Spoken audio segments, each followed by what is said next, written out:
It's the Growler with BD and J. Here to analyze for you today.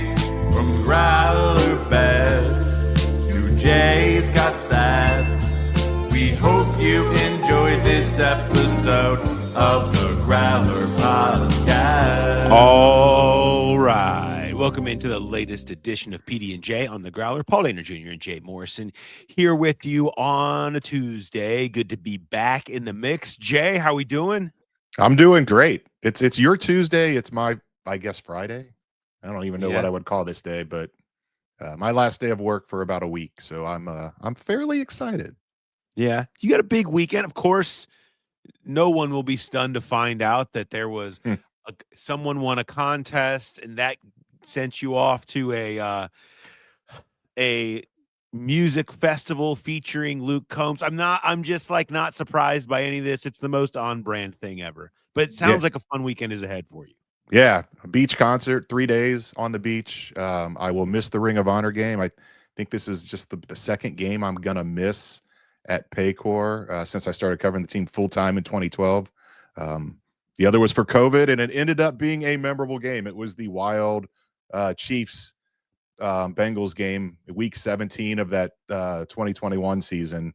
I think it was 37-34. It was crazy. Right. So good news for you guys. The odds are this could be a fun game Sunday since I won't be there. Yeah, you better hope that they don't need some sort of craziness at field goal at the end in the last seconds in order to beat the Jets. But plenty more on Bengals Jets coming up this weekend. Winless Jets who are 0-7. We'll get into a little bit. Mo back in the mix today. Excited to have him back because we're back on a regular schedule. And we're going to talk a little bit more big picture about what's happening right now with Joe Flacco and the state of the Bengals as a whole, where it feels like, Jay, we ended up right back where we thought we'd be. It was a different path than we thought it would take by a long way to end up back here, but we're back with like, hey, the offense seems pretty good. I don't know if the defense is going to be good enough, just like we thought it might be before the season started. It is the long and winding meandering road, but this is about what everybody expected. And if they can pull off back-to-back wins, they'll be 5-4 and they'll be right back on that track where it seems like every year they get around the bye and they're 500 and then they see if they can take off in the second half. A lot of new variables in that, obviously with Flacco. So we'll get to that with Mo. I want to talk a little bit about the defense first. And that question that we're kind of all asking is, can they turn it around? What level can it look like? Where are the problems? Where are the potential answers? So we're gonna touch on that a little bit. We're gonna have the Camargo insurance run, pass, or boot. A lot of you guys asking about the trade deadline, so we'll kind of touch on the trade deadline that's upcoming there in the RPB. We will have a Growler Bet. More fun in the Growler Bet this week. Potentially more controversy. I'm not sure how it's going to be handled, but that's coming up. Jay will have stats. We will have trivia. We've got post Thursday night football Arbyes. There's lots of good stuff for us to get into. Before we do that, though, I want to remind everybody that we have our next live show is kind of a different thing. It's not the same live shows that we've been doing down at BetMGM. It's, in fact, not really even a show at all. It's just kind of a watch party and kind of a hang. So on the bye week, so November 9th, the bye week Sunday, we're going to hang out. I don't know if you've been down to BetMGM when you've come to our shows and seen their back VIP room. It's awesome.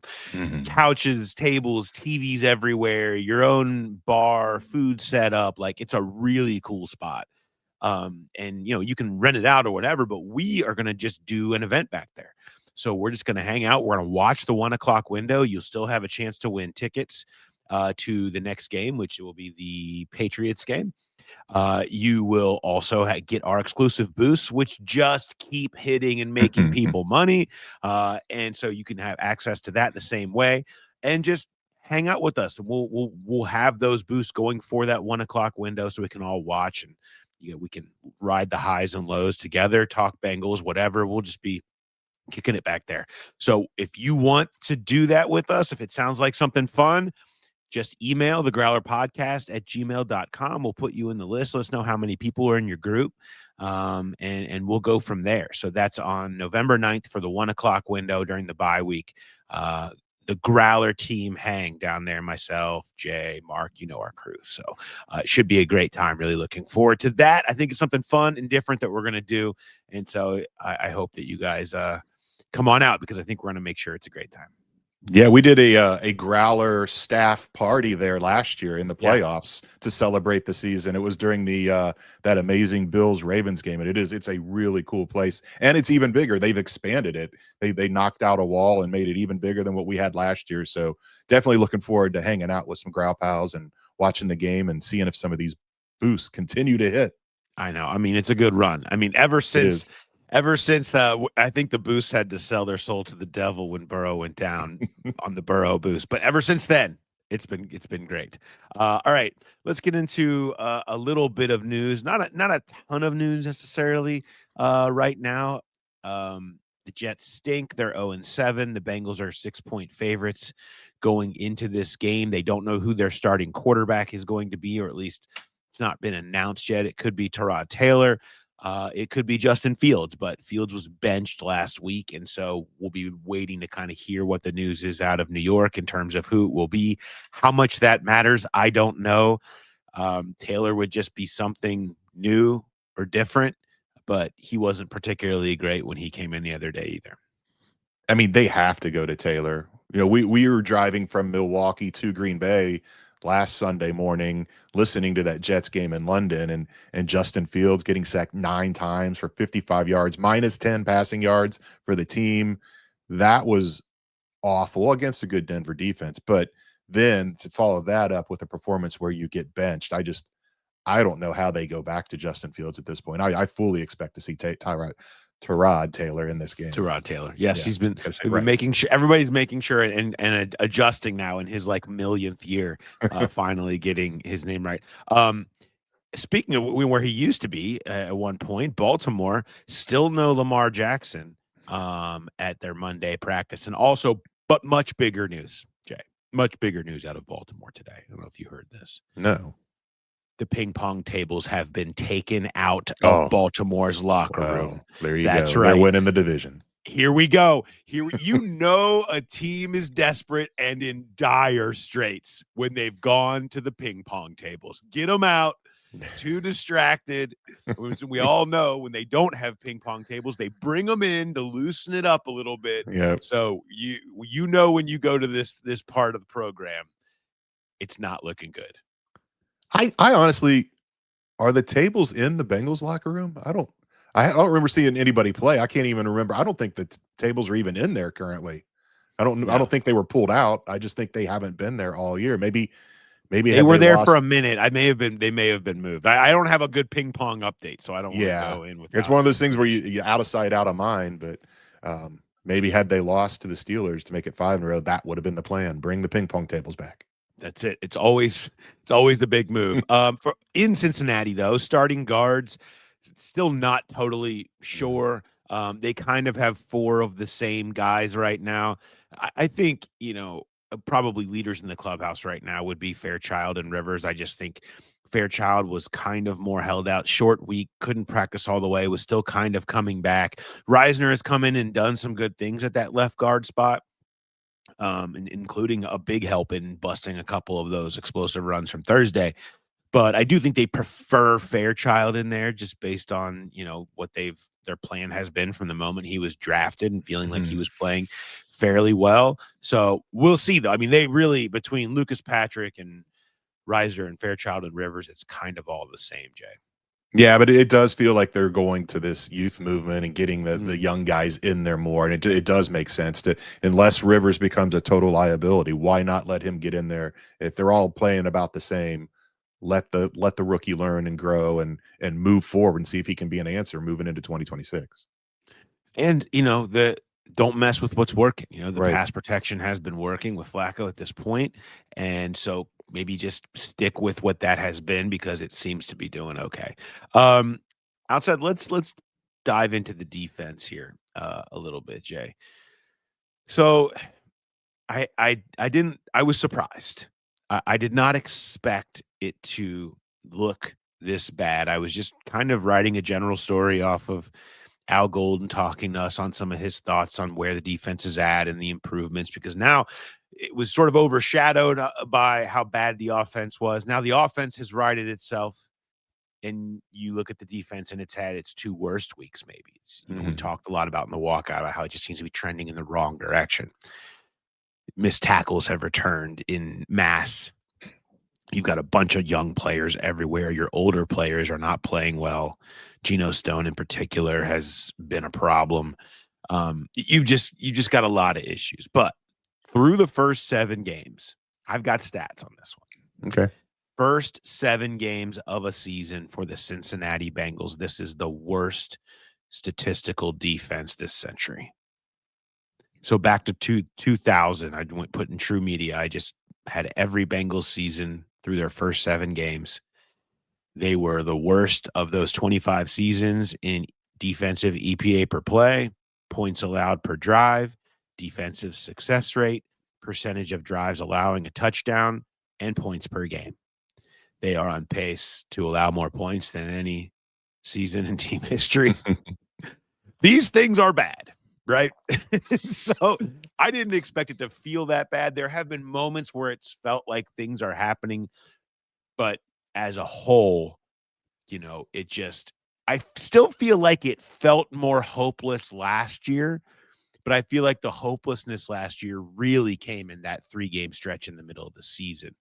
There's still time for the young group to make it look better, but right now, it's as bad as it's been. Yeah, and the hopelessness last year, it was the same staff. Lou had been here forever, and you just didn't. It felt like they were stuck in that rut and not going to get out of it. This one, you're kind of hoping that the change and bringing Al Golden in brings about better defensive play, but you mentioned it, the last 2 weeks might have been the worst. The fact that it's going in the wrong direction. I expected him to struggle early and then kind of find their footing about this time of year, about week 5, week 6, you start settling in, you start playing better, and that's not been the case. And I do think that there's still a little more hope ahead, whereas, like I said, last year it just felt like that is who they are. You still kind of believe, not just with Al coming in and bringing a change, but the willingness to go to Barrett Carter over Logan Wilson and to get some of these younger guys in there, to bench Cam Taylor Britt in favor of Fig, and they're making some personnel changes there. I don't know that they've got an answer at safety, because Geno seems like he's playing way more aggressive. He's laying some big hits, but he's also missing a ton of tackles and been poor in coverage. And that's a guy that I don't know that you can bench and put a young guy in. There's a reason we haven't seen Tyson Anderson yet. And that I think is going to continue to be an issue, but the big thing is the pass rush. That has got to get better. And you saw what it looked like last night without Trey. If this issue lingers, which there's no sign it will, but if they lose him for any stretch of time, it's going to be really, it is going to take an effort like you saw from Burrow or from Flacco and Jamar Chase on Thursday night, just one of these crazy number kind of games, just to even have a chance to pull out these wins.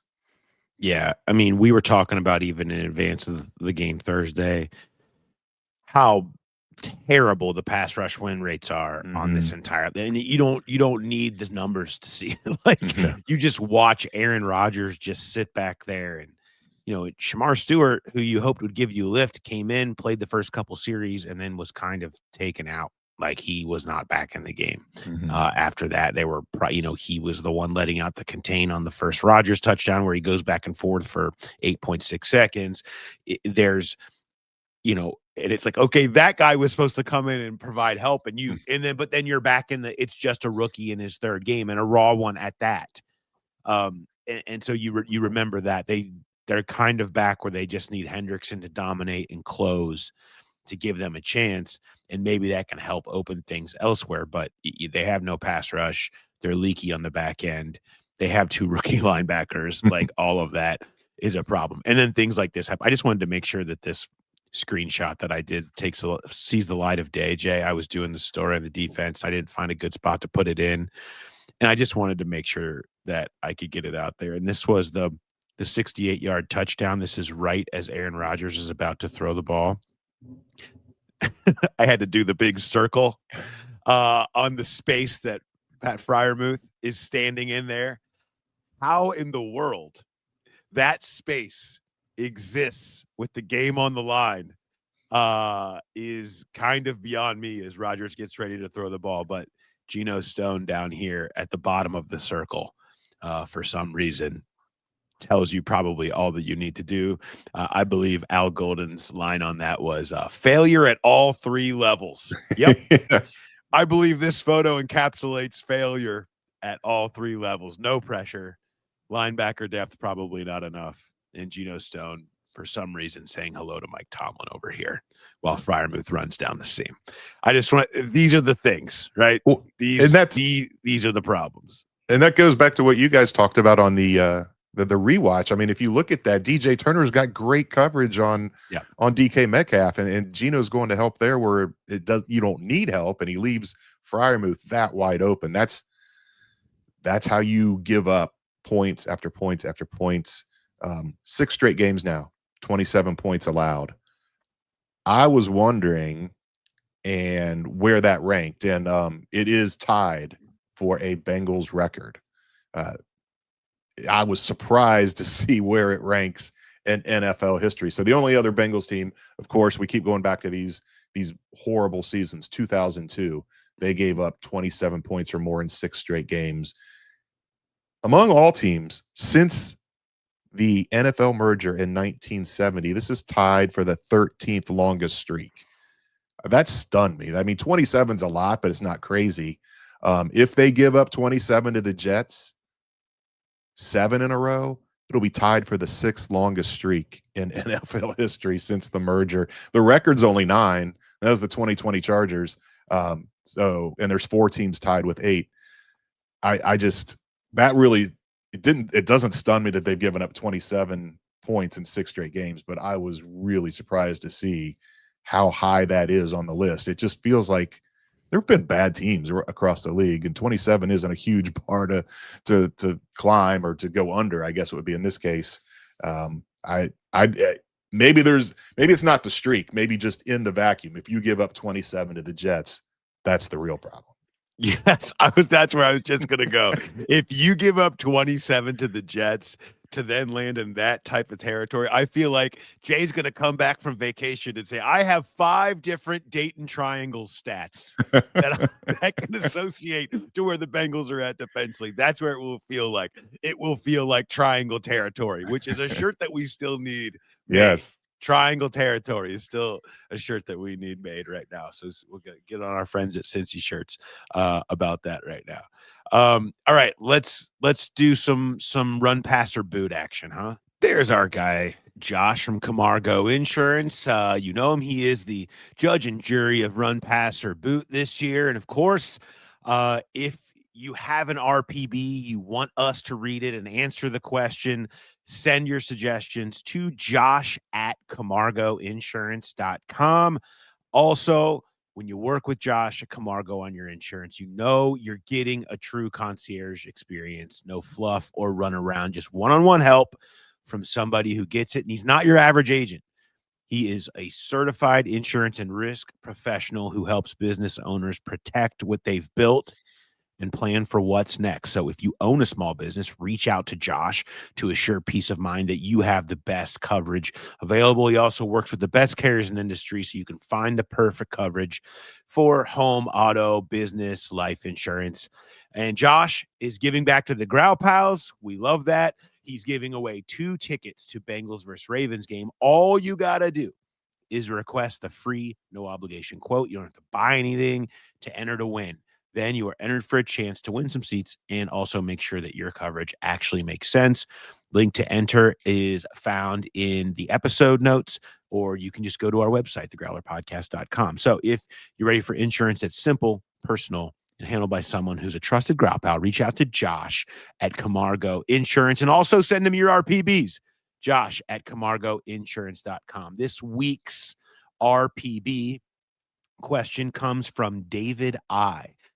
David sending in, a lot of you guys sending in questions about the trade deadline. So here's this one. David wondering, what is the most likely trade deadline scenario? Most likely trade deadline scenario. Trade Trey Hendrickson, add anything, or stand pat. I think this answer's obvious for me. I don't know if it feels obvious for you, Jay. I'll see where you go with it. I mean, it feels, just based on history, it feels obvious to say they're going to stand pat. But they have been a little more receptive to taking calls and at least thinking about making moves. And I don't know that they would give up a pick, but if there's somebody interested in Cam Taylor-Britt, for instance, or, a player for player type of swap, I wouldn't take that off the table. I think there's a chance of that, but I think you still have to run with stand pat. It's just what they tend to do this time of year, and then pass on adding something, and then boot the Trey thing. It's just getting exhausting. All these reports about, will they trade him? They're back in it with Flacco. They are not going to trade Trey Hendricks. I mean, what do you think it would take? I guess obviously if somebody comes in and gives them a crazy offer, they can't refuse. But if someone offered 2 firsts right now, I don't even think they'd take that. You're not going to get 2 firsts for Trey, but at this point, you saw what it looks like without him against Pittsburgh, and that's not that great of an offense anyhow. So I don't know that there's any way that they entertain the thought of trading Trey Hendrickson. So that does feel like that's probably the same direction you were going to go, but it does feel kind of obvious. Yeah, I would go exactly the same. Mm-hmm. Here's the thing. Name me the last time that the Bengals traded away a player that could have helped them win games this season. Non-Napalm edition. I'm not counting Carlos Dunlap putting his house up for sale and posting the rotations and all that stuff, or Carson Palmer in his retirement situation. Take those two. They're very different buckets. Trey's not doing that. There's none of that happening here. Name me the last time they traded away a player that could have helped them win games that season, no matter how bad they were that season. I can't even think of one. There isn't one. Yeah. Never. They have made trades. It's to add. They don't trade for future years, for future assets. It's the one thing they stand on, is moves that they make during the season are about winning games for this season.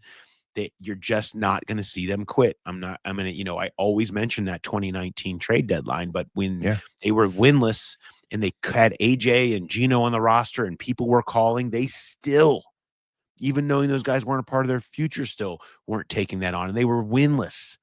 This team, it would have to start with them losing their next 2 games.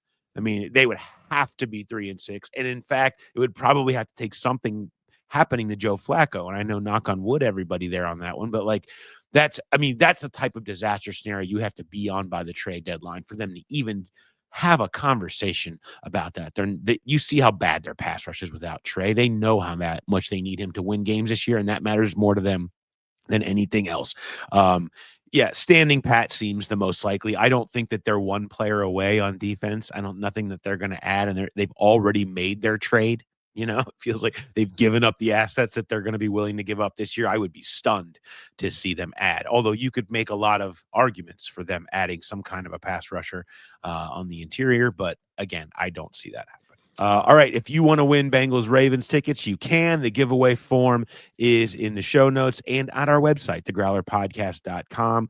Click it. Just takes 2 minutes. You get your no obligation quote. You don't have to buy anything. Then you'll have a chance to go see Bengals Ravens at Paycor on the 14th. Get in that today. All right. We're back to normal this week, Jay.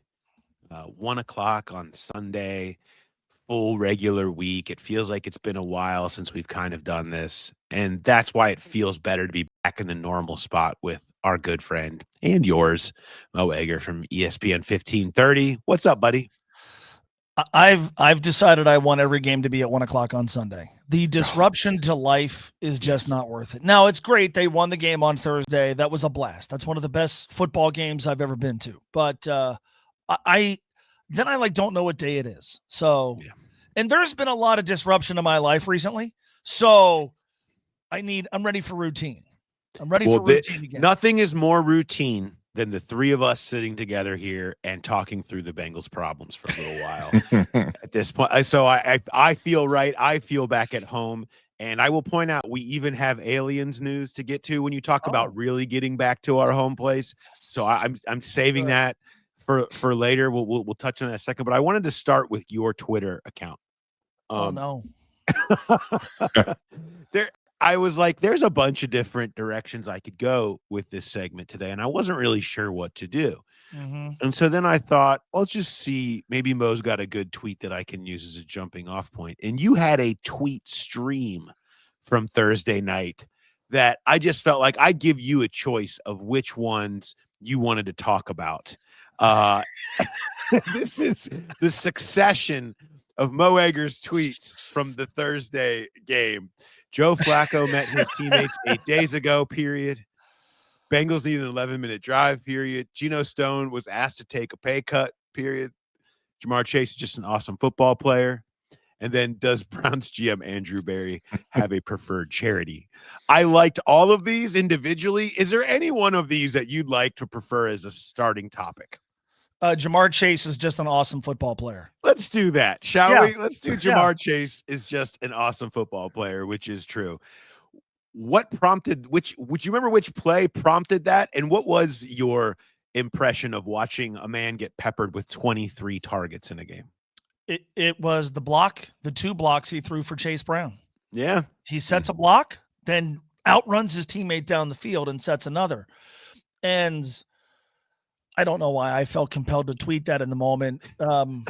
Usually what I am tweeting is a result of conversations happening around me in the stands or that I'm having. And the point that I was making to my friend Megan, who I was at the game with, no, Paul, not your wife, was friend of the program, though. Friend of the program, no doubt. Friend of mine. But I said, like, you could look at Jamar Chase's numbers and conclude without watching him play, boy, he's pretty good. Like, he won the Triple Crown. You could look at the numbers on Thursday and go, man, that guy must have had a hell of an impact on the game. I think he's one of those guys you have to watch.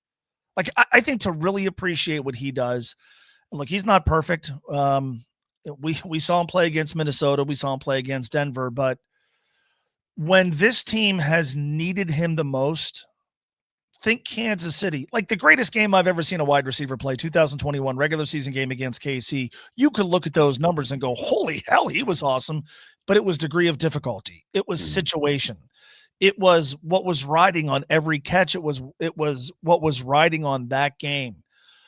And then the other night, like, there were times where I felt like everybody in the stadium knew the ball was coming to Jamar Chase, and he still made a catch. Joe still threw it to him. Jamar made a catch. And I was trying to frame a similar tweet about T. Higgins, and it was going to be something along the lines of, like, he signed up to be second banana because he makes a great play. Really, too, with the great catch and then the wherewithal to go down and avoid having Geno Stone and company cough the game up. It's a very good game, and it's a little bit of a footnote. And T. Higgins, if this season goes well, is going to have his moments. He's going to have his great games. He's going to have games where maybe he outshines Jamar Chase. But, yeah, man, he's signed up to stay here, and he's getting paid very handsomely. But those guys, like, at the end of the day, so many of those guys want to be a true number one. And as long as Jamar Chase is getting the ball thrown to him 23 times, and as long as he is getting the public accolades that he is getting and deserves, he's always going to play somewhat second fiddle. And I think it's admirable that he signed up for that. I think it's cool as hell that he signed up for that. I think that's why he's beloved among this fan base. But the Jamar Chase thing to me was just like, you know, I'm in the stands, and I'm not going to write a book on Twitter, but I wanted to chime in, and it was just like, watching this dude is a treat, man. And anybody could just glance at the numbers and go, hey, Jamar Chase. Like, you have to watch him sometimes. You have to watch, you know, great athletes sometimes to really appreciate them. And there were times on Thursday where I just thought, like, I'm watching just an awesome football player. But what prompted it was not any one of the 16 catches. It was the play where he he does what a lot of wideouts won't do. A lot of really good wideouts won't do, which is screw it. I'm going to go set a block or two for my teammate. And that doesn't show up in the box score, or if it does, it doesn't necessarily, it's not reflected in Jamar's numbers. And so that to me was just triggered by, man, you have to watch this guy to really appreciate him. Yeah, and that play in particular. So he's had one like that before. It was at Detroit in his rookie year, and he's 5 or 6 games into his rookie year, and he's trying to do everything right and be impressive. And this is different. He got paid this year. He won the Triple Crown. He is established as the best 1 or 2, 3 receivers, wherever you want to put him, and to still be doing that kind of stuff and to be doing it in the middle of a losing streak. You're right. I mean, that really stands out. And one thing that kind of cracked me up, it kind of flew under the radar, but in his post-game press conference, and we were asking him about his numbers, he's like, I didn't know. He's like, I didn't even know I had 16 targets. you have 16 targets. You had 16 catches on 23 targets. And even that's a surprise. I mean, it's hard to believe there were 7 passes that they didn't connect on, because it seemed like every time he threw it his way, Flacco threw it his way, it was happening. And if you think about it, there was that one along the sideline was very close. It should have been 17 catches for on 23 targets. And it is fun to watch him. And it's hard in the moment because you're just so focused on the play and the ball. But if you go back and anybody has the all 22 that you can watch, just go back and watch what he does in a spotlight, and you will be even more impressed, if it's even possible, with what he's able to do.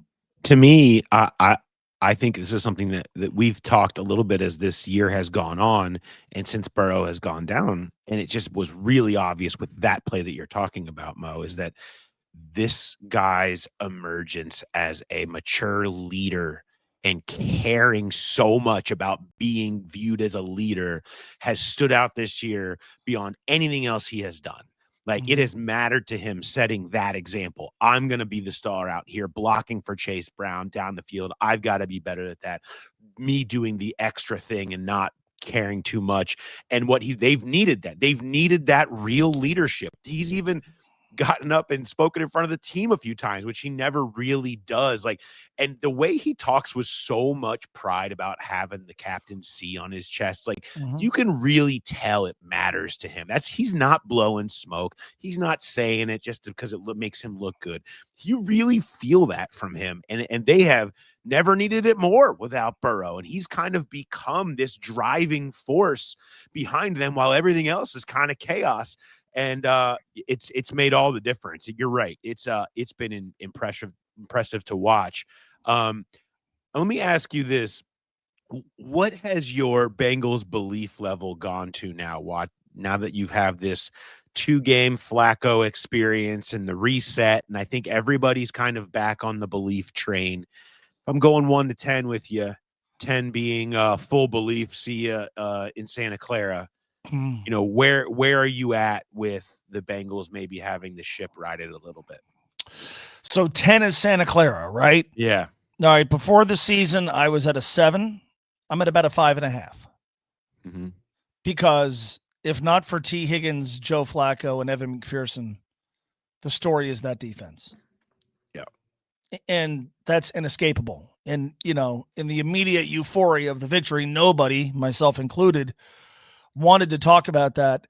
It is just a completely untrustworthy unit. And so my take before the season was, I think the Bengals are going to be a playoff team. My take now is, I think the Bengals can be a playoff team. They're not as good at quarterback as they were before the season started, although the Joe Flacco thing has at least given us reason to look at the schedule and imagine the possibilities. So I thought they were a playoff team, but not a Super Bowl contender, because I didn't trust them on defense. The defense has given me no reason to feel otherwise. And so, it had plummeted. Let's say it was maybe a 2 or a 3 before the Green Bay game. And then I felt slightly better watching the second half of the Green Bay game and thought, all right, beating Pittsburgh is plausible. I thought they won that game on Thursday last Sunday. I thought, the seeds were planted against Green Bay, which, Paul, is something you and I had talked about. But they still have a 40-year-old immobile quarterback I walked away impressed by the play of the offensive line. Like I think they might have something in Jalen Rivers, and so maybe that continues to trend in the right direction. Maybe they tapped into something running the football that is pseudo sustainable. But can you get stops? My question, I talked about it with you guys in August, was tell me all you want about league average defense, fourth quarter, when the game is hanging in the balance, when you've got to get the ball back to your offense or you've got to end the game, can you? The answer definitively so far this season has been no, and there's no sign that it's going to suddenly be yes. Until it is, I don't know how my confidence level could exceed what it was before the season, especially since before the season they had Joe Burrow, and we still don't know when they're going to have him. Yeah, it feels like every game they win this year is probably going to be an Evan McPherson game-winning field goal because they're going to do a lot of those slide at fives because they are not going to want the defense to be back on the field. And, I mean, Flacco's he's doing the impossible. You mentioned the O-line. I was going to say he's done something that nobody's been able to do for a decade, and that's make the offensive line good. That he gets the ball out so quick, and he almost kind of masks the deficiencies there. And, you know, you see it all the time in December. The quarterback goes and buys the gifts for the offensive line. I think this offensive line should be buying gifts for Joe Flacco this December if he keeps getting the ball out in 2.3 seconds and they did play better in the run game. They ran the ball so much better, but I think Flacco really kind of made that offensive line look good instead of the other way around. And maybe you talked about it, Mo. If he doesn't play that way, the discussion is on the defense. Maybe he can mask that defense too. If he can keep playing like that, where you're going to worry that they're going to give up a score, but he can neutralize them just the way Burrow did last year on that winning streak down the stretch, where the offense just gets going at such a pace that you would like it to be a little easier, but you can overcome a really shoddy defense. Yes, I think that can happen anecdotally. I don't know that it can happen to the degree it's going to have to for this team to win enough games that when Joe Burrow comes back, we're like, yes, here we go. Now it's about to take off. I hope I'm wrong. I'll say this. I guess the two things I've talked about most, number one, I'm probably a Joe Flacco fan for life now. Number one, I watched that press conference that first Friday he got here, and I saw somebody who just was like, yep, guys, I know this is ridiculous, but I'm going to embrace it. I'm going to have fun with it. If it works, here we go. If it doesn't, I'm cool. Like my place in this game is safe. But like I thought he handled that well. I thought, God, you know what? This guy showed up and looked prepared. You mentioned one of my other tweets. Like I asked Tony Pike this yesterday. He took a week off and then rejoined me on the air. And I said, like, tell me how difficult that is to do what Joe Flacco just did. Play 2 games in 5 days when you just got here. And he's like, it's extraordinarily difficult. And he handled himself with a level of professionalism and humor to a degree that I think is admirable, and won a game in prime time against the Pittsburgh Steelers in the process. I don't care where this goes from here as much. I mean, I do, but like Joe Flacco from now on, like house money, can do no wrong. I also think it's interesting, like Bengals are now benching dudes. They're swapping guys out in the lineup. Like this is not the Bengals that I grew up with. It's pretty much you have a long leash. We maintain the status quo. And I think it's been interesting listening to the discussions around players whose playing time has been cut entirely or severely diminished. I think, the one thing that's been really interesting is we were talking with Dan Pitcher yesterday, and I was kind of asking them, like, because they have this breather now. It was just chaos in that 2-game stretch trying to get Joe ready to just run their offense. Now you take this mini bye and breather, and you look at it and say, okay, there's some stuff here we can do with Flacco that we just weren't doing offensively. What does that look like? And his reaction was one of like, yeah, I mean, you'd be crazy. You should always be thinking about players when you're concocting whatever you're doing offensively. And we have a player now who has seen everything, understands what he's looking at, and the way he so easily just spits the ball out. to where it's supposed to go every time opens you up to what else can we do. His comfort under center, which we probably make too big of a deal out of, but it's something that they need to be doing more of. And whether it's play action, you saw that be effective in small spots with like the throw to Fant for 25 yards. Like there is more stuff that you can lean into with him. That's great. And you can have more confidence calling passes and not feeling like he's going to get beat up because the ball's getting out quickly because the offensive line is able to hold up. When you can do that, it really opens up a lot more to what they can do. The next level question that I wanted to pose to you, this is where a lot of people go with this. And we did with Dan yesterday. And that was how much of this should Joe Burrow be sitting back and watching and saying, that's kind of what they're talking about, isn't it? Like, not to take that. No one's trying to extract the playmaker out of Joe Burrow's game. No one's trying to change his style. It's about playing the percentages where it's okay to play like Flacco. And if you want to be 40 and playing this game, you should consider playing a larger chunk of your game like Flacco. Look, red zone, high leverage plays, third downs, 2-minute drills. Like there's time for Superman Joe Burrow, and everyone wants to see that. And Joe wants to do that. No one's taking that away, but maybe a larger chunk of your game should look a little more like Flacco's, which we know he can do. He's done it whenever he's chosen to. It's not, he can get it out just as fast, if not faster than Flacco, and then let his guys do the rest. You know, if you would have told me back in June that one of the things we would be discussing is can Joe Burrow start to play like Joe Flacco? Remember those mood gummies I had a few weeks ago? No, you're right. I hate even saying it. It feels silly to even say it. It's just a matter of like, we're sitting here talking about Joe Burrow's longevity. Okay, so that is a topic 1A in the long-term picture of this organization. He's it. So how can you have Burrow be somebody who plays till he's 40 for the Cincinnati Bengals? And Pitch was saying, he's like, I don't know that any of us, or Joe will definitely probably never have another chance to have a guy in the room with him that has that level of talent and experience.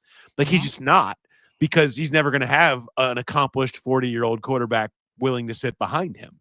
And so he's like, I'm learning things. We all should be learning things from what Joe is able to do.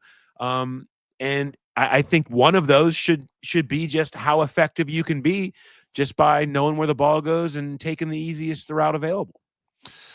Yeah. I mean, hey, why did it take Joe Flacco for Jamar Chase to get targeted 23 times? Like that's something we should, go back to week 1, right? Well, yeah, tough matchup. Like that's cool. Can you throw the ball to Jamar Chase? Just see, like there was, to me, just this like illuminating oversimplification to Thursday night, right? It was, you got these two guys who are really freaking good throwing the ball, and let's not reinvent the wheel. Like throw them the ball, but also get rid of it quickly.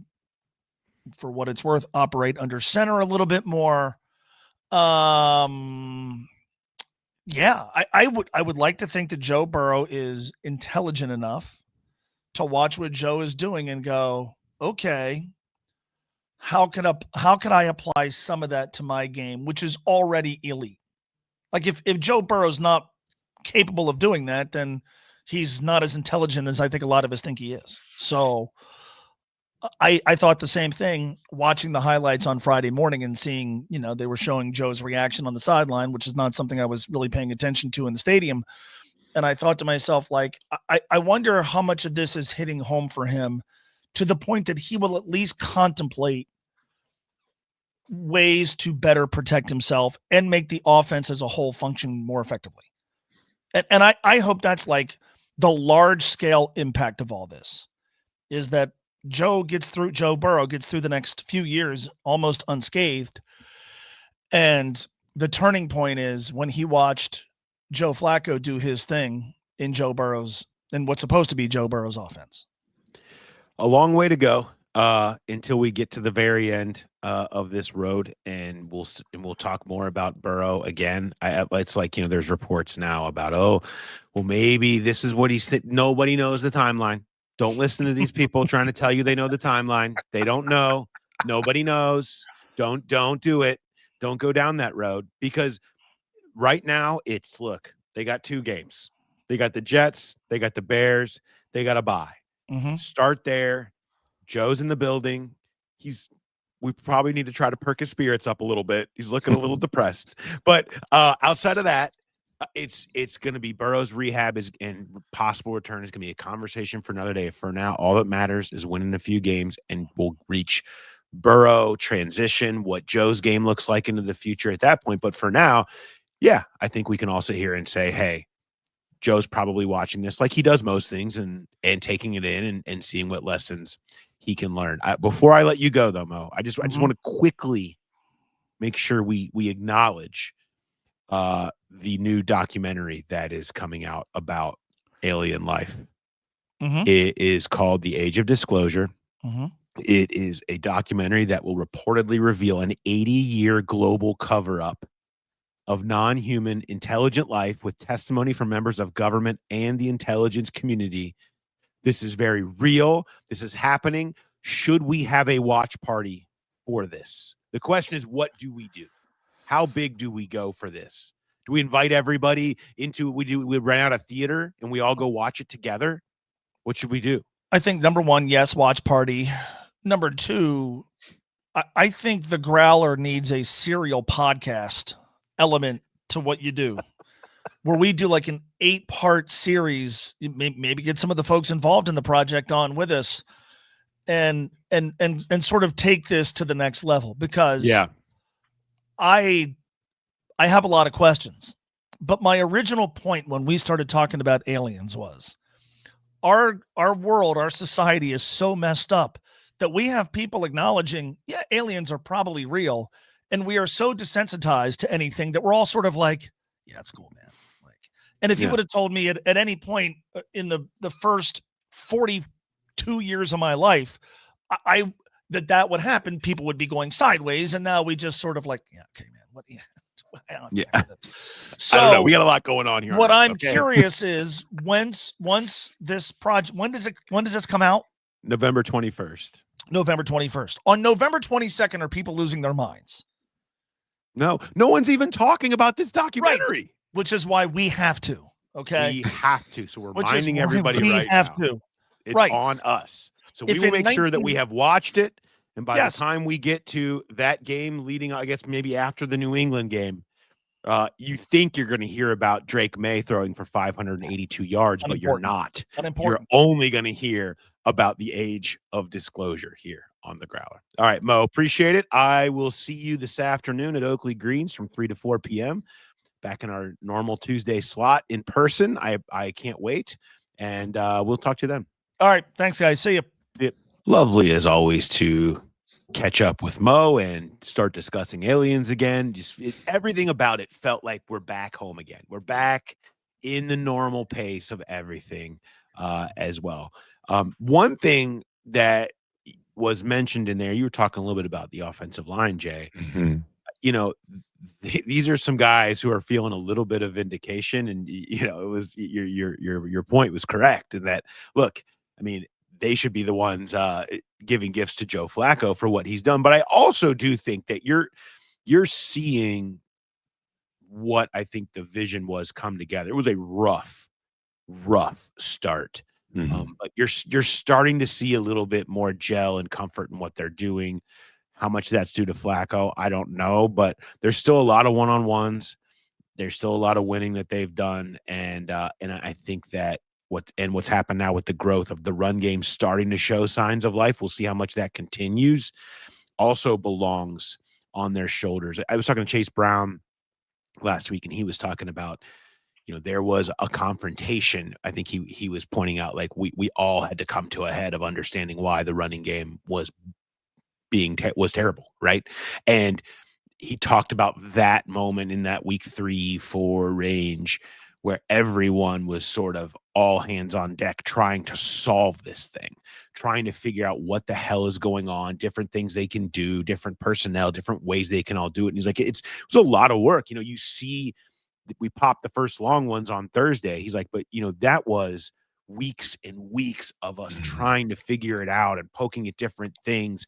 And so he's like, yeah, there was a relief element to him of finally getting some of those, because he feels like they've been working and not seeing the dividends of the work that they've been putting in. And maybe they're starting to figure it out now. Yeah, and I mean, you could tell how frustrated he was just in some of his he wasn't pointing fingers, but he was, he alluding to the fact that there's just nowhere to go. He's getting hit in the backfield, and there's just the running game was a disaster, and so that was, maybe even more so than the Flacco and Jamar Chase performance and T. Higgins. The running game might be the biggest cause for optimism moving forward, the way they were able to do that against a pretty good Pittsburgh defense. They don't get gashed like that in the run game. And I should have gone back and looked this up, but there have not been a lot of 100-yard games by Bengals backs against the Steelers through the years, regardless of era. So that was a big positive sign. And you're seeing some physicality there. You're seeing, I think, Dan Pitcher kind of alluded to it, and we'll hear this in a little bit, but the physicality that Amarius Mims is starting to play with. He's not just going on raw talent. He's really kind of leaning into that attitude. And you're seeing with Jalen Rivers too. He still gets beat in pass protection, but he's physical and moving guys in the run game. And it's one of those things where it can start building on itself. It's contagious, and success breeds success, as they say. It's cliche, but it's true. And it just opens the entire offense up when you're not constantly in second and long, third and long. 1 tackle, half a sack for TJ Watt in that game. I mean, however you do it, however you figure out, if you can say that at the end, it means something. Let's hear a little bit more from Ted Karras and Dan Pitcher about Amarius Mims. Well, I didn't start till year 4, so yeah. I mean, I don't know. I'm not. Me and Mims are not the same. So, but there's definitely, the game can slow down, and I think one of the biggest, an old adage in the NFL is one of the biggest years of improvement is between year 1 and year 2, and he's playing like a veteran for us, and we need him to. He's playing like a first-round pick, veteran franchise right tackle, and that's who he is, and that's who we always need him to be. Does he seem just more relaxed and sure of himself now? And I guess that comes with playing better. Yeah, I think, he's had 2 O-line coaches in 2 years, and, is really, I think he understands how much that this whole organization counts on him to be the player who he is, and he's doing such a great job. He's always done a great job. Against, I don't know what it's like to play tackle out there in this league. In this offense at tackle, that's a very unique spot to be in. There's probably only, in general, there's probably only like 120 dudes who can even play tackle in the NFL. You put that on this offense, that list goes down to about 10. So, really proud of him, really emerging as a leader and a young star for the franchise. So excited for him and us. It's hard. I mean, I know he's played other good games too, so I don't know that I would full stop say it was his best game, but he played really well, and I think just really pleased with the physicality that he's playing with, the energy that he's playing with. We talk all the time with him about just how it's all there for him. He's got rare ability, and his response to that has been really good, and just happy with the direction he's going, and knowing that he's a young player. He's a young player that he's going to hit roadblocks, and it's about how consistent can you be, and how can you sustain that level of energy and effort, and he's doing a good job of that.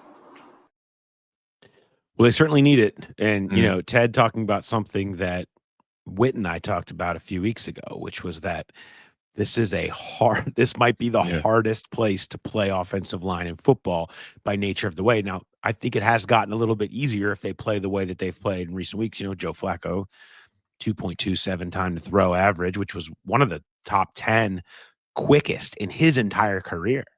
So they were playing fast, even for Joe, which is, a lot of quick game and underneath, and that's fine. But it is helpful. It makes it a little bit easier. And then these guys are allowed to do their thing. And then you get the run game that keeps the defense from pinning their ears back, and you're on schedule, and you're getting efficient runs. I know I was sort of asking Zach Taylor on Friday, what is the nuanced, the obvious success of the run game helping the pass game is, you get the play action and the throw to Fant. And like those are odd. What are the smaller ones? And they point out, just the ability of keeping them in down and distances that he's like, I had more as a play caller, more appreciation and more value out of the hard 5-yard run on 2nd and 10 than I do even of the explosives. Because as a play caller, to be sitting there at a down where you can do a little bit of everything is a total game changer.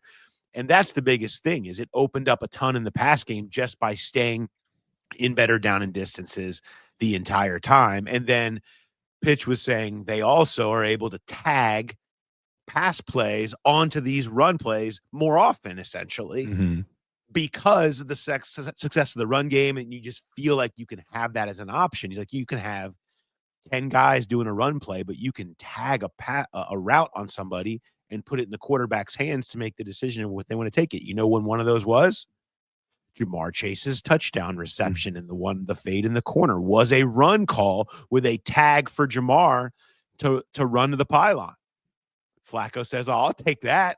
I'll take one-on-one Jamar rather than handing the ball off. And it ends up being a touchdown. The ability to do that more is an advantage of when the run game is going and you're in good down and distances. You can do that more often rather than just calling straight passes. Yeah. And I wanted to go back. One of the things that we talked about early with Jamar and his game and that block or the double block, someone brought it up. I can't remember. It might have been Charlie that asked Pitch about, do you ever worry about tiring Jamar out? I mean, 23 targets, all those routes. And he was talking about how he's more machine-like than any player he's ever been around in terms of conditioning. But you think about it, that double block, I believe that was fourth quarter, wasn't it? That play. But regardless, whenever it was in the game, I mean, Jamar's out there working his butt off. All those routes run, 23 targets, and he's still putting that kind of effort in a game where he's running up and down the field. It's just another element to how impressive that was. Yes, no doubt about it. Okay. Let's flip forward. You got some stats from it. You're not, so you're about to go on your little fun times on the beach. Have your little party down there and leave us all back here to watch Bengals Jets. But so Charlie will be pinch hitting for you later this week on prediction and the walkout. Appreciation to Charlie for doing that, which, by the way, we had a ton of fun doing rewatch. We did a full episode just on DJ Turner yesterday that is up now. And we dove all the way into his rise, the plays that have made the difference. Chuck Burks joined us in the coach's office, presented by RNA Marketing, to talk specifically about what he's seen from him, the plays that stood out to him. You hear from Zach Taylor, now Golden, and DJ Turner. We go back through his whole story and what's next. And it was a really fun episode. We're going to start doing more like that. I think we really liked doing it that way.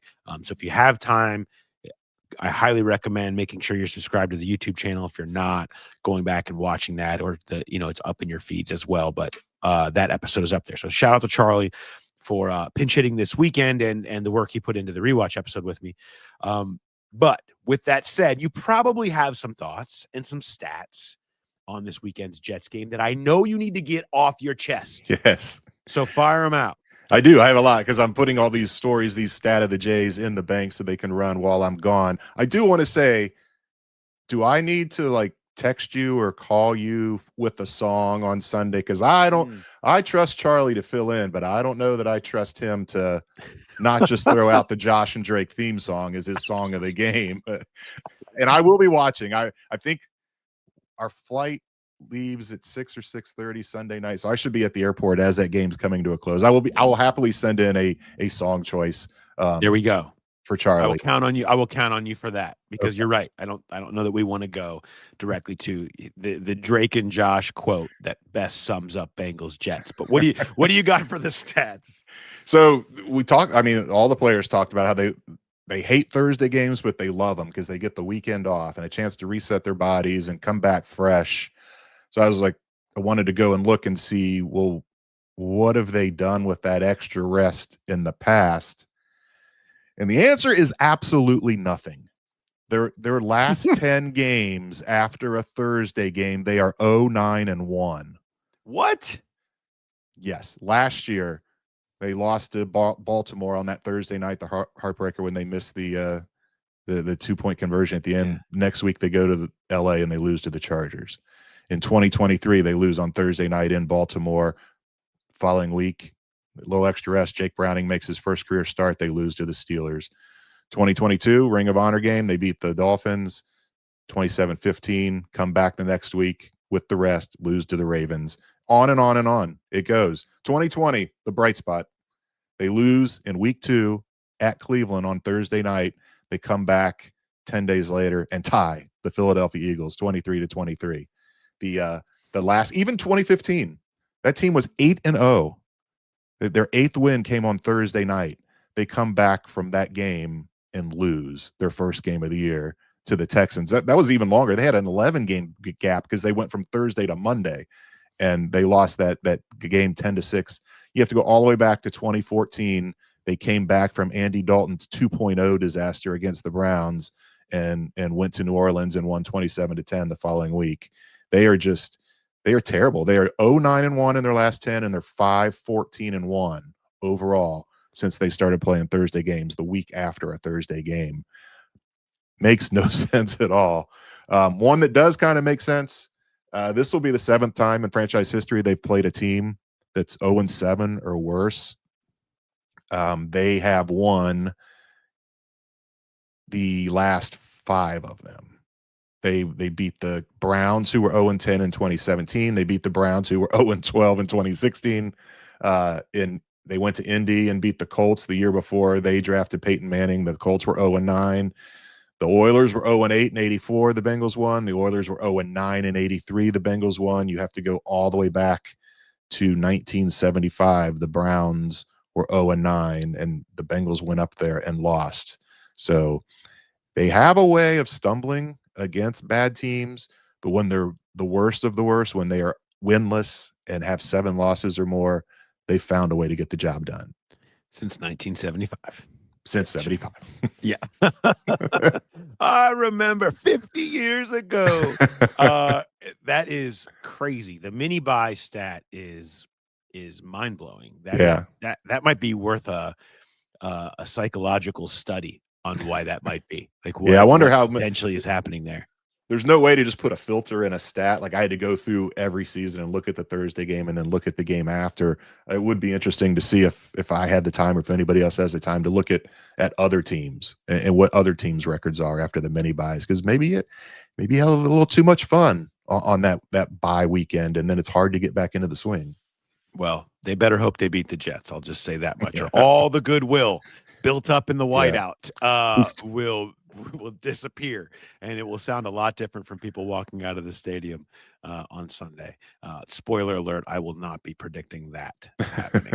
I don't see that. All right, let's get into Growler Bet. Let's rewind a little bit on the Growler Bet. So last week, our Growler Bet was the longest Bengals reception. They were hunting explosive plays. So what would be the longest Bengals reception with Joe Flacco? And it was a 37-yard reception, ended up being the longest. So interesting results from this. If you remember, the previous week, we had a winner. We thought we had a winner, but the submission came in 15 minutes after the kickoff and got Joe Flacco's passing yards exactly correct at 219 for the game in Green Bay. But rules are rules, man. Like, I can't change the rules just because you got it exactly right and it was just barely after kickoff. But the rules are in by timestamp before kickoff. So Tyler Thurston was left on the outside. Sorry. Tough scene for you. Guess what? Tyler comes back with the first submission. He was the first one in this week. Number 1 with 37 as the answer. So I would say congratulations to you, but no, it's not over yet. There was a second person, Jana Dorton, who had 37 as well.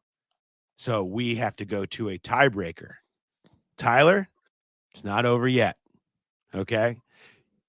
I need both of you to send me what the long reception from the Bengals will be this week in the Jets game as the tiebreaker, and then we will decide who the winner is. So Tyler, Tyler, by the way, sending in emails, look at me, let's go. I nailed it again. I'm on a heater.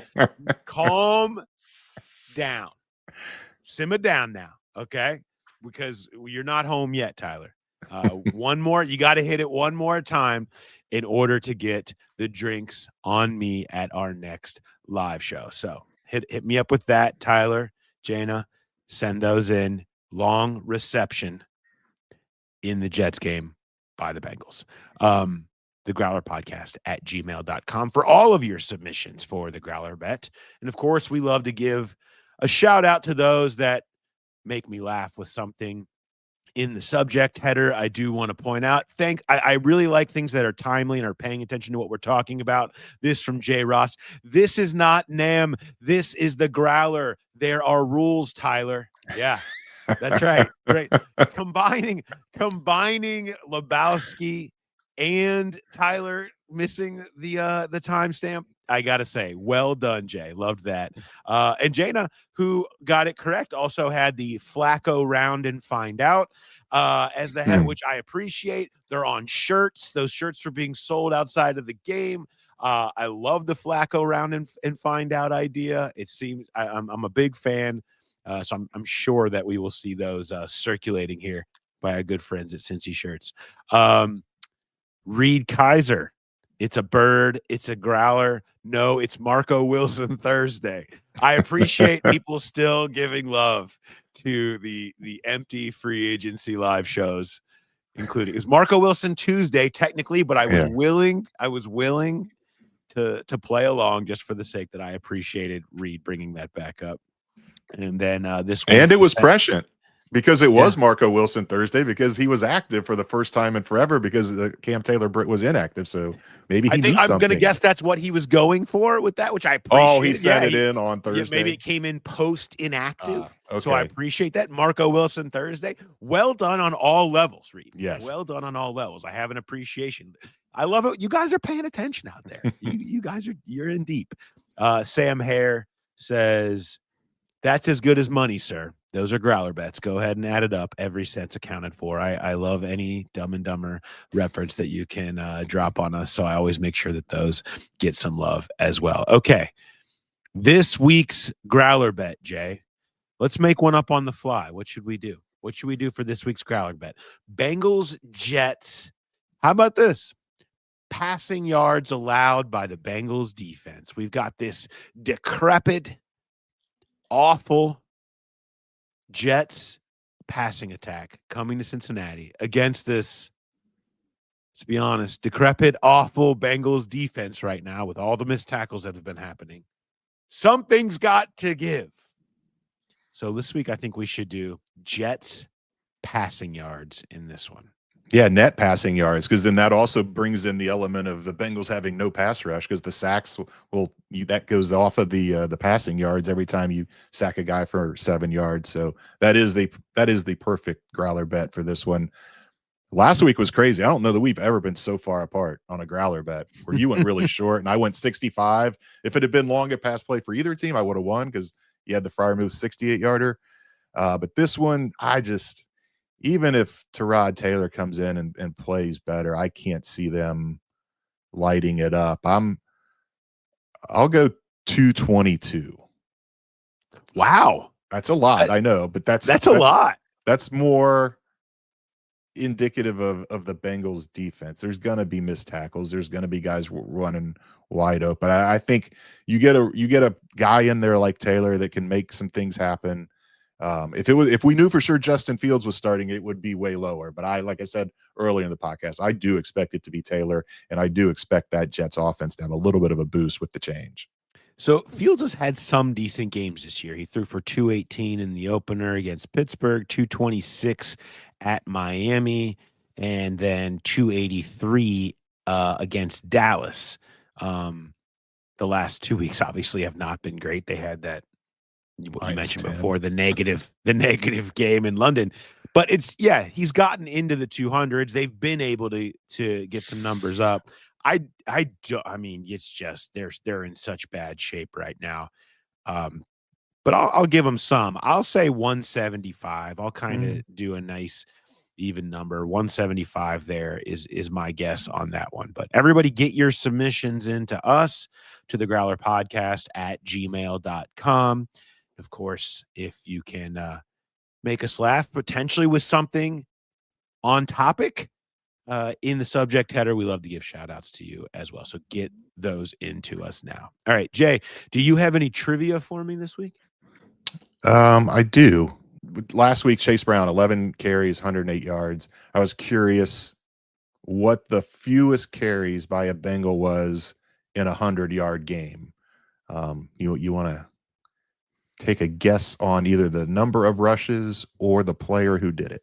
Well, I'm going to think that there maybe was like a receiver or something that maybe had a long couple of runs or something like that. And so I'm going to say 4. 4 is the record, but it was not a receiver. It was Essex Johnson in 1971. He had 4 carries for 109 yards.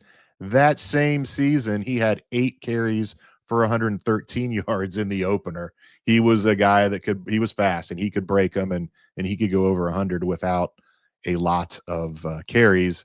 One other quick one for you. If Flacco hasn't thrown a pick in his first 2 starts, if he doesn't throw a pick against the Jets, he will tie the Bengals franchise record, be only the second quarterback in team history to not throw an interception in his first 3 starts with the team. Care to guess who the other one was? Andy?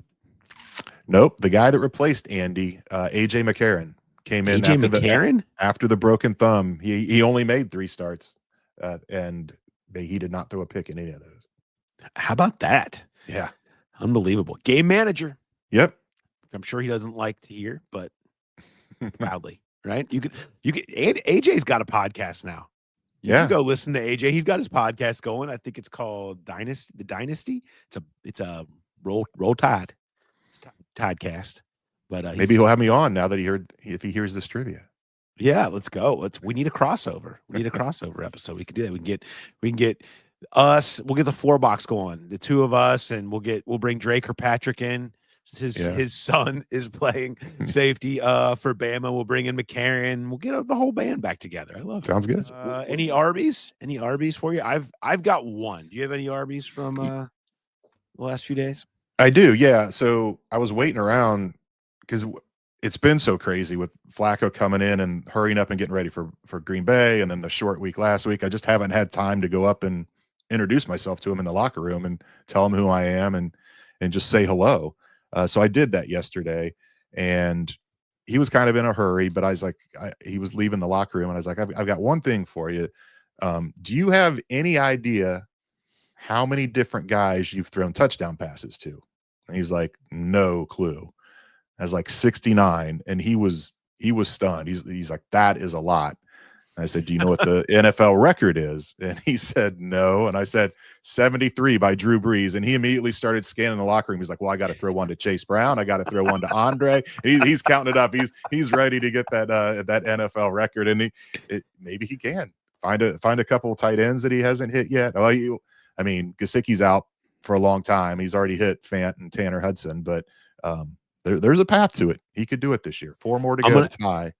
I'm going to challenge you while you've got some time away to think to come up. How many has he thrown that person's first career touchdown reception to? Ooh. He did to Noah Fant, who said he has the ball on his mantle back at his home. That was Noah's first career touchdown catch? He said that was his first career touchdown catch was from Joe Flacco in Denver. Yeah, I can do that. I've got the whole list. There's got to be more than just Noah. Yeah. All right, mine. We always talk about how really few things unite all aspects, all corners of the city, like the Bengals winning a big game. Like, just no matter, some things, like there's certain sectors of the city or whatever, ages, demographics, that they'll get behind FC or the Reds or UC or Xavier or whatever. Like it's the one thing that seems to always catch all is the Bengals. Like people just no matter what. And I couldn't help but think about that as I was walking on Friday. We had left the stadium very late. I don't even want to talk about how late we left the stadium on Thursday night after doing Friday the pod morning and writing and everything else. Well, they had an early availability the next day, so the availability was 11:30 a.m. So only a few hours, it seemed like, after we had left. I'm walking down the street towards the stadium, and I see some like commotion happening sort of right outside the fence that's near where like the player parking lot is. And there was a car parked and a woman who was on, I have no idea how many drugs, Jay, but multiple, who was just screaming and clapping and cheering about how the Bengals won that big game at 11 o'clock in the morning outside the player parking lot. Not a soul in that player parking lot, by the way. But just wanted to let them know, had parked her car, gotten out, and was just pacing around the car, intermittent claps, screams into the heavens. Go, but y'all won that game. Like it was excitable. And I was like, you know what? Even the morning tweakers get behind the Bengals when they have a big game. Like it was just, I was like, this person was like, I'm going down to the stadium to tell them. And I appreciate that. There's just everybody's on board, and I hope that everything's going all right with that nice lady. But she wanted to let them know. And it brings out something special in this city. It really does. These wins. I bet she was at our live show, hit the parlay boost, used that money to celebrate all night long, and she just wanted to go let the Bengals know, thank you for such a great night. She should have been saying thanks to me. Do you really want her to find you? There you are. You got me that parlay boost. Thank you. No, it's all in good fun, of course. It was just comical. I couldn't help but laugh. And I was like, man, everybody loves it when the Bengals win, no matter what's going on. So good stuff as always. All right, Jay, you go enjoy yourself. Yeah. Go enjoy your big fun time away on the little beach there. Have a great little time in your drum circles. Tell me how that goes. Say hi to Luke Combs and his crew for me. I will. And maybe be a Luke Combs show, Luke Combs song for the song of the game on Sunday. Yeah. I'm sure I can find one. I feel like that would only be fitting. Jay from afar. Just imagine Jay submitting it from a beach bonfire sitting next to Luke Combs is what we'll imagine as it goes down this weekend. All right. Thanks, everybody, for listening and for watching. And we will talk to you later this week. Have a good one.